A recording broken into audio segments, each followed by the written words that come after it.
Imagine hitting the 1st of November with a complete outline for your next best-selling novel.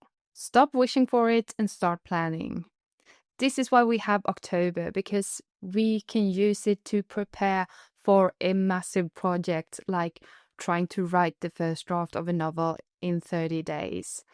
I don't know if you heard, but last year NaNoWriMo is no more, and this was a big international competition where writers from all over the world participated to write 50,000 words in 30 days. And I've been participating for a lot of years, so I think it's a great way to kickstart your writing and to actually get ahead of a lot of people, because a lot of people say that they want to write, but they never even finish the first draft. And if you are dreaming about becoming a writer and an author, finding a way to write each and every single day or writing consistently at least, is a great way to start. If you ask me, I think writing every day is super important, but I know that this is not possible for a lot of people.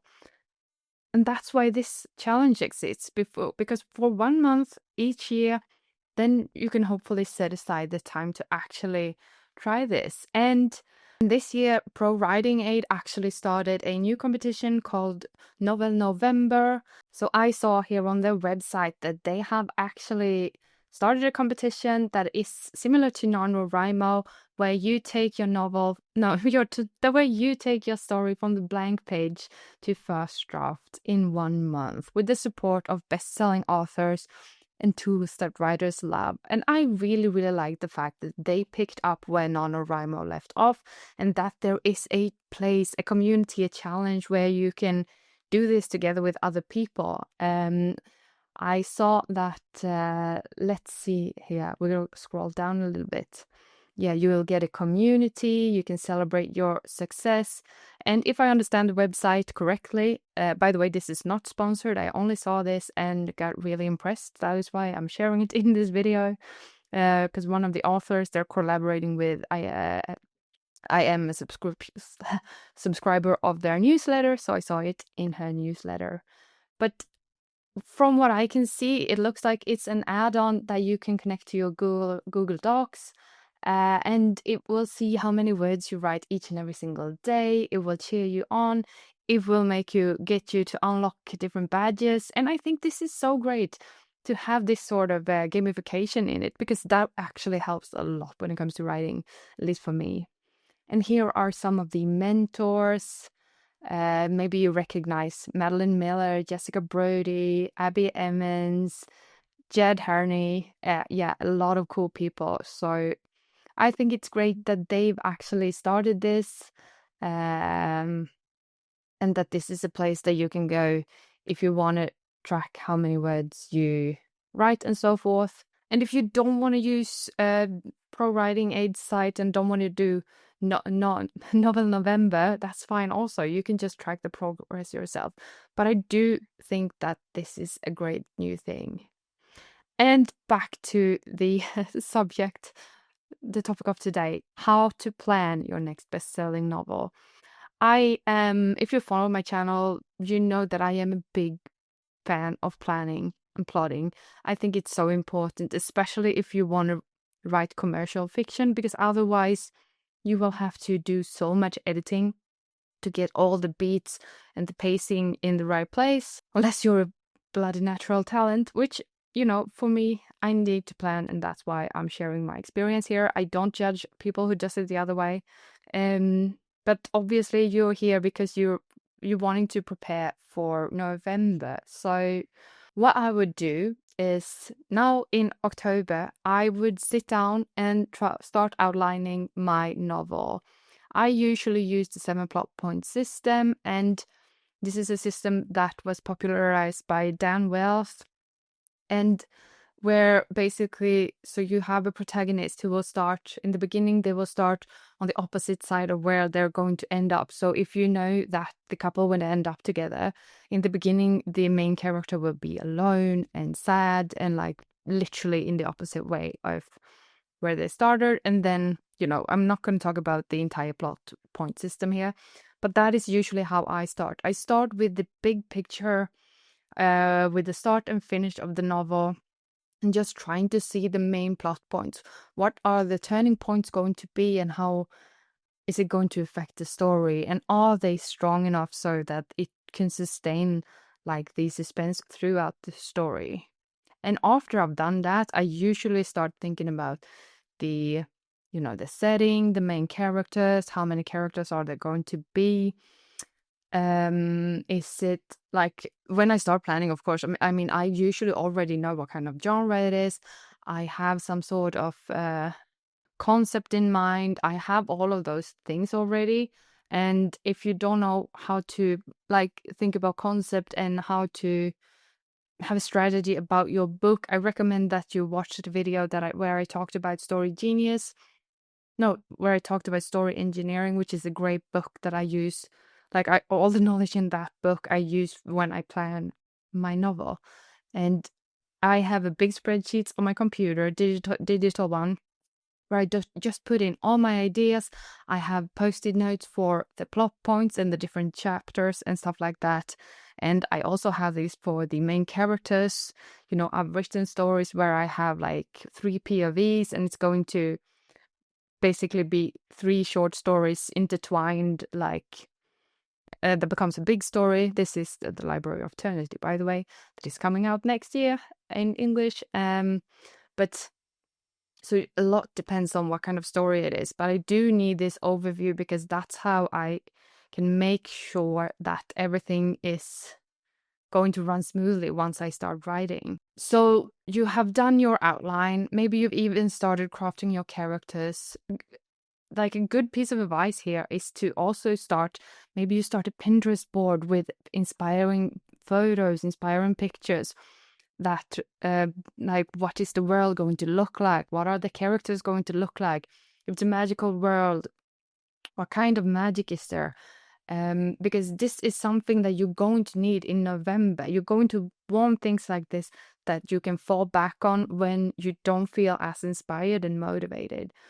And that's why, like, try to collect everything and prepare as much as you can. Have photos, have links, have, I don't know, maybe even YouTube videos that you can rewatch that will get you inspired to write more. Because that's what Preptober is all about. It's about you preparing mentally and physically for this challenge, because it is hard.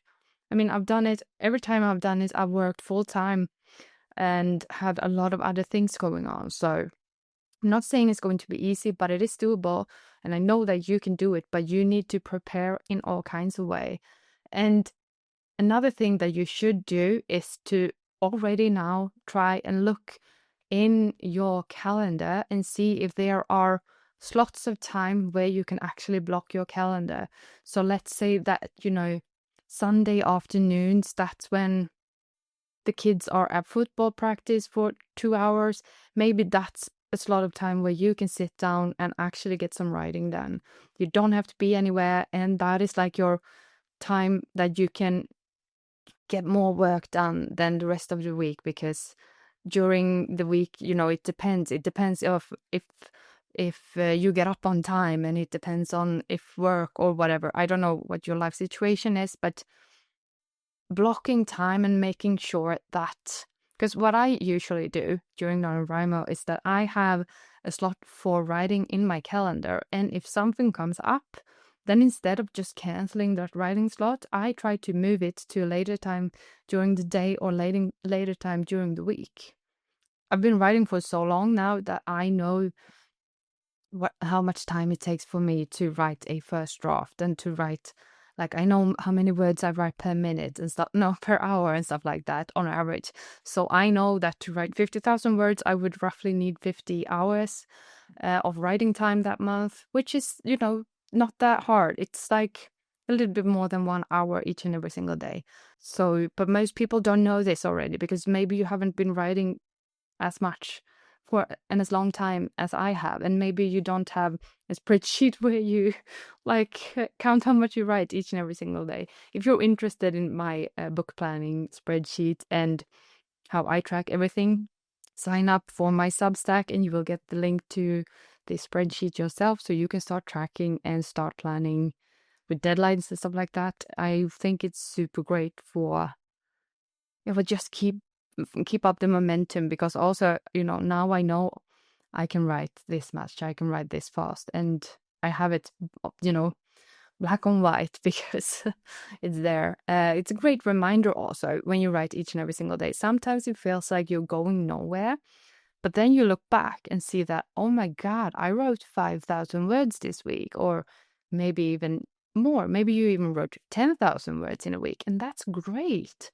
That's so much more than most other people do. So don't give yourself a hard time, but celebrate the milestones. And I really, really recommend that you try to, this all depends also on where in the writing journey you are. I have my preferred way of planning a novel. And if you don't know what kind of way you prefer to plan, then look at the big ones. So there is the 3-act story structure. You could read Save the Cat, for example, and use that one. You could use Lisa Cron's Story Genius. I'll link the video where I talk about that here on YouTube. I really love that one. I've written an entire first draft using just her structure and her way of writing. That really, really helped me improve how to write better scenes. So I recommend her.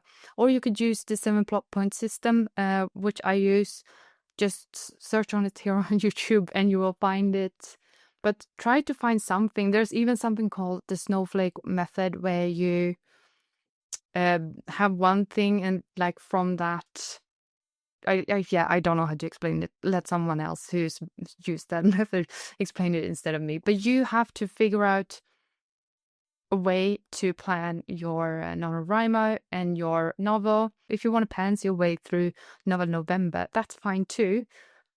But I do recommend that you still have a strategy. If your entire thing when it comes to writing is just discovering as you go, then at least set up a plan for when you're going to write, how you're going to make sure that your back doesn't hurt. So maybe you're going to walk each and every, take a 15-minute walk each and every single day. Maybe you do food prepping on Sundays so that you don't have to cook each and every single day. Those things might seem trivial right now, but that's what can make it or break it for you when it comes to writing each and every single day and hitting the deadline. Because writing 1,667 words a day, that is a lot. But if you have a plan for it in the beginning and say that, okay, but when I hit 5,000 words, I'm going to give myself a chocolate bar because I love chocolate. So that is my, the thing that I'm sprinting towards. And when I hit the next goal, I'm getting this. That is a way for you to prepare if you don't want to have an outline for your novel. And another good thing that I think that you should do is to tell everyone around you that you're doing NaNoWriMo. Because you're going to have to say no to people. You're going to have to say no to fun things that show up. Maybe there's a party. Maybe someone wants to go out and have coffee or whatever. The thing is, if you haven't reached your writing goal, you can say, no, I can't. I'm writing. I'm doing a big writing challenge, an international competition, to try and see if I can achieve this goal of mine to write the first draft of a book. That's okay. Use that as your excuse to actually say no to people and take this time to focus on your dream. It is okay to focus on yourself for once. This is also a big learning for me because I used to be a real people pleaser and I used to always think about other people before myself. But I mean, I want to write books, and to be able to do that, I only have 24 hours in a day. I can't do everything. I can't hang out with people who doesn't give me the kind of value that, I don't know how to explain it, but also I need to make sure that I have time for my dreams first and then prioritize what other people want from me. And you should do the same. And last but not least, I mean, if you actually want to write a best-selling novel and not just write any first drafts, you need to figure out what makes a bestseller a bestseller. And I think here is why we come back to planning and prepping and stuff like that. Because no matter if you're a pantser or a plotter, you need to understand what makes a bestseller and how they work. So try to read bestsellers within the genre that you're going to write in.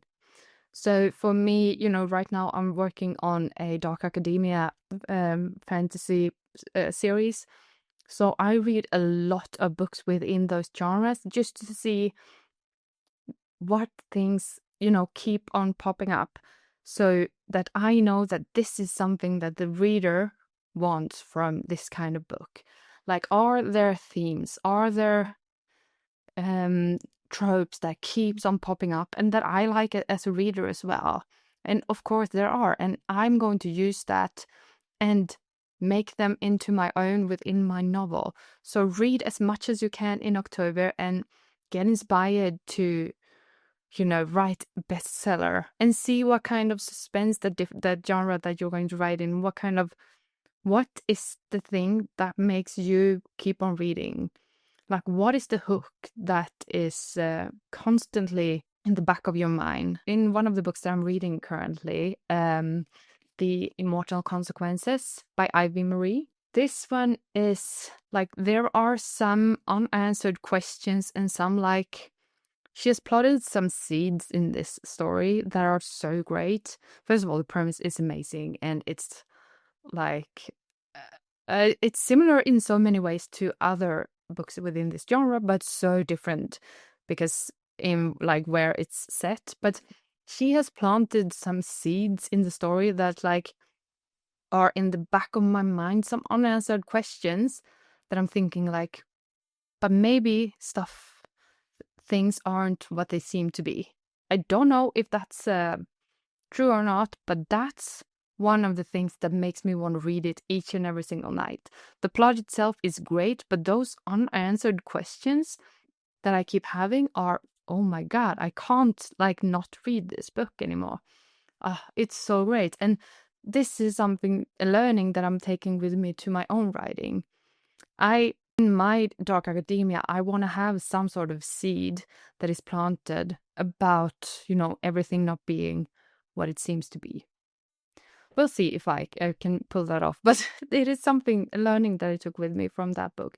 And these are the things that I think you should look for now in Preptober too.